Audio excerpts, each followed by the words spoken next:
कर रहे हैं।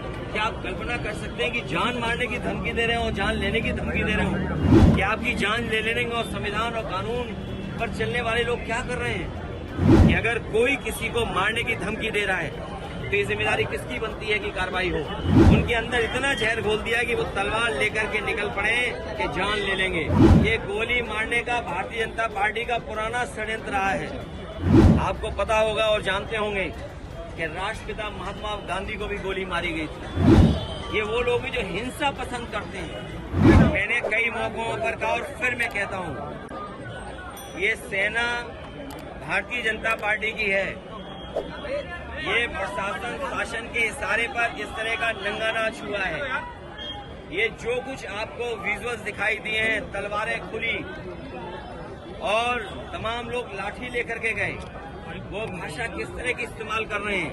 क्या आप कल्पना कर सकते हैं कि जान मारने की धमकी दे रहे हो, जान लेने की धमकी दे रहे हो? क्या आपकी जान ले लेने और संविधान और कानून पर चलने वाले लोग क्या कर रहे हैं?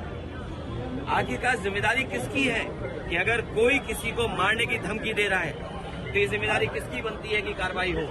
और आप कल्पना कीजिए कि जहर कितना घोला इन्होंने कि एक सामान्य परिवार के लोग जो कारोबार में भी बहुत सामान्य हैं, उनके अंदर इतना जहर घोल दिया कि वो तलवार लेकर के निकल पड़े कि जान ले लेंगे। आपको गोली मारने का जो कहा कि उस पर क्या कार्रवाई करने का? ये गोली मारने का भारतीय जनता पार्टी का पुराना षड्यंत्र रहा है। हालांकि हम लोग बाबा साहब भीमराव अम्बेडकर जी की प्रतिमा के पास खड़े हैं। बाईं तरफ राष्ट्रपिता महात्मा गांधी जी की प्रतिमा है। आपको पता होगा और जानते होंगे कि राष्ट्रपिता महात्मा गांधी को भी गोली मारी गई थी। ये वो लोग हैं जो हिंसा पसंद करते हैं, हिंसा को बढ़ावा देते हैं। ये तमाम वो लोग हैं, लेकिन हम सब वो लोग हैं जो बाबा साहब भीमराव अम्बेडकर के रास्ते पे चल करके और जो संविधान हमें रास्ता दिखाता है उसमें चल करके हमें समाज को और देश को नई दिशा देना चाहते हैं।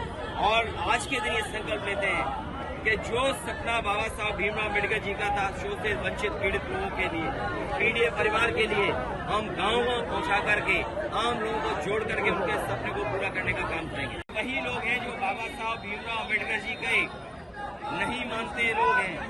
ये बाबा साहब भीमराव अम्बेडकर जी वो ना मानने वाले लोग हैं। ये वही लोग हैं जो संविधान को नहीं मानते। ये वही लोग हैं जो लोकतंत्र को नहीं मानते हैं। और समय समय पर बाबा साहब की प्रतिमा पर इसी तरह का